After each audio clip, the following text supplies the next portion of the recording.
Good evening. Welcome to the English News Roundup. NTV wants to help you understand the major news events of this past week by presenting them in English. I am Angelica Saavedra. Today's top stories.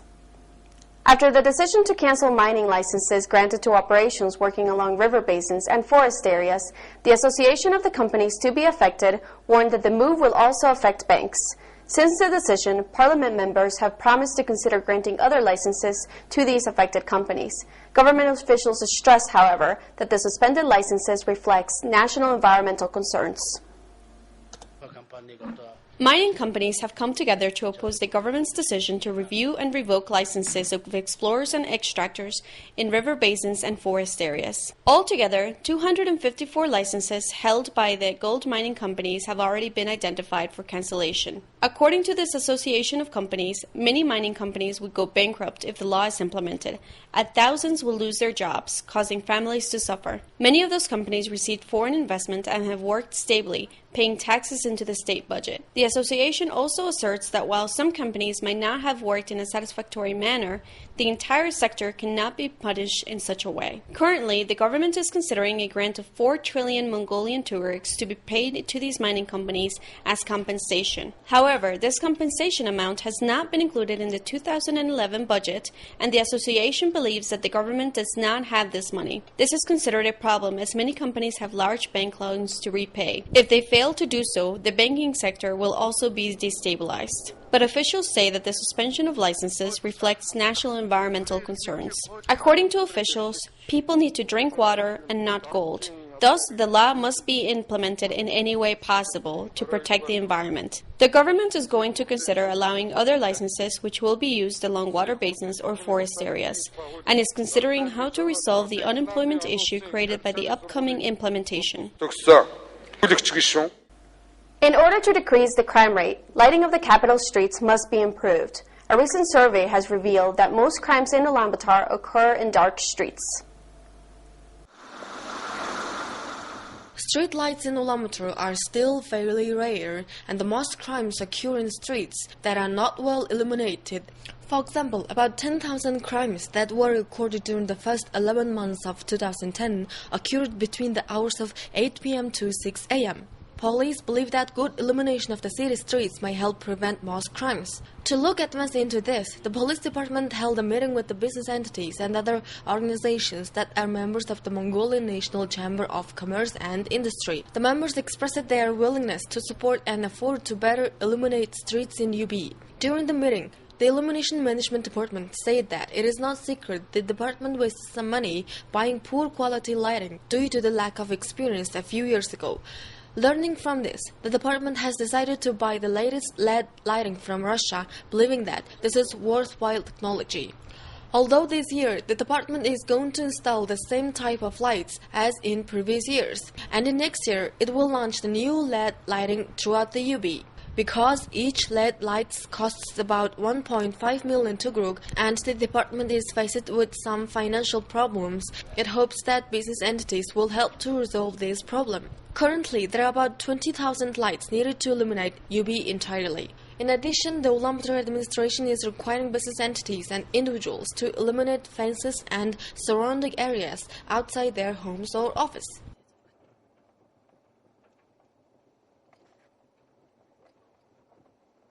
According to a preliminary census of livestock in 2010, Mongolia has lost 12 million heads of livestock due to natural disasters and infectious diseases. This year, the livestock census covered the capital's 9 districts and all 21 provinces. The National Statistic Committee has given a report on the preliminary results of the livestock census. According to the preliminary results, by the end of 2010, Mongolia had 31,828,900 heads of livestock, signifying a decrease of 12,191,000 heads, or 27.7% against 2009. The main factors for these losses were severe cold weather and animal diseases. The provinces that were most affected were Sakvan, Donggobi, and Arhangay Imax. The number of horses is estimated at 1,860,000 heads, cattle at 2,123,000 heads, camel at 265,000 heads, sheep at 14 million heads, and goats at 13,528,000 heads. This year, the number number of goats were less than that of the sheep for the first time since 2005. Sukbatra province has become the only province to have experienced an increase in all 5 types of livestock against the previous year. The NSC says it will announce the final results of the state census of livestock in January of 2010. The National Emergency Management Agency warns that this year, similar winter conditions have been experienced nationwide as during the 2010 winter, signaling the probability of a repeat of last year's natural disaster of the Zud. According to reports, some 88 zones in 15 provinces of the country are at risk of turning into disaster areas. And if herders use their hay and fodder very early, it would be extremely hard to survive the rest of the season. Therefore, herders are advised to pasture their animals as much as possible, though they are finding it difficult as the pastures are covered by 40 to 60 centimeters of snow. Currently, about 70% of the country's territory is covered with snow, causing closed roads and preventing livestock from pasturing. Some labor unions criticized income distributions in Mongolia as being unfair. These unions said that the 21% of the GDP that is spent to pay salaries and pensions is not fair and that it should be increased. This year, 3 trillion tukrux of income have been collected by the Mongolian government for the state budget, but only 21% of this amount was allocated towards the payment of salaries and pensions. Developed countries, however, spend anywhere from 50 to 70% of their budget on salaries and pensions. The Mongolian government's practice of only using 21% of its state budget to pay pensions and salaries has also caused private companies to mirror this practice. Because companies only spend 21% of their net income on salaries, it is possible to increase this percentage and thereby increase citizens' income and the public's purchasing power to grow the economy. Labor unions note that the current income disparity furthers inequality in society. Thus, they strongly urge the government to focus on a more fair income distribution, echoing the advice of donor organizations. The unions are not suggesting that cash should be delivered to the people as Human Development Fund money has done, but they instead state that the value of the labor should be accurately compensated. An award ceremony was held for the personnel of Mongolia's Armed Forces Peacekeeping Battalion, who recently returned from a successful mission in the Republic of Chad. 260 Mongolian soldiers landed in their motherland just a week ago. Mongolia's head of state, President Elbegdorj, personally congratulated the officers who received medals upon their homecoming. Mongolian peacekeepers carried out an independent operation in the northern sector of the Operations District in the Republic of Chad, providing protection for the United Nations property, facilitating humanitarian activities of the United Nations personnel, and as well as other government and non-governmental organizations, as well as safeguarding traffic routes for them. Moreover, these troops have effectively coordinated independent provisions of food and medical supplies, once again showcasing the excellent coordination and capacity of Mongolia's peacekeepers. Moreover, these troops have effectively coordinated independent provisions of food and medical supplies, once again showcasing the excellent coordination and capacity of Mongolia's peacekeepers. By decree of the President of Mongolia, these brave soldiers, many of whom are outstanding officers, were awarded by the state titles and medals of honor. The history of Mongolia's armed forces is enriched by new meanings, where our soldiers, in addition to their fundamental duty, are actively contributing to the peace and stability of the world, representing the people of Mongolia. On Friday, the Mongolian Mining Journal held its first annual mining awards in 5 categories for those working in the mining industry. These awards recognize the big mining projects that have been successfully operating in Mongolia for some time.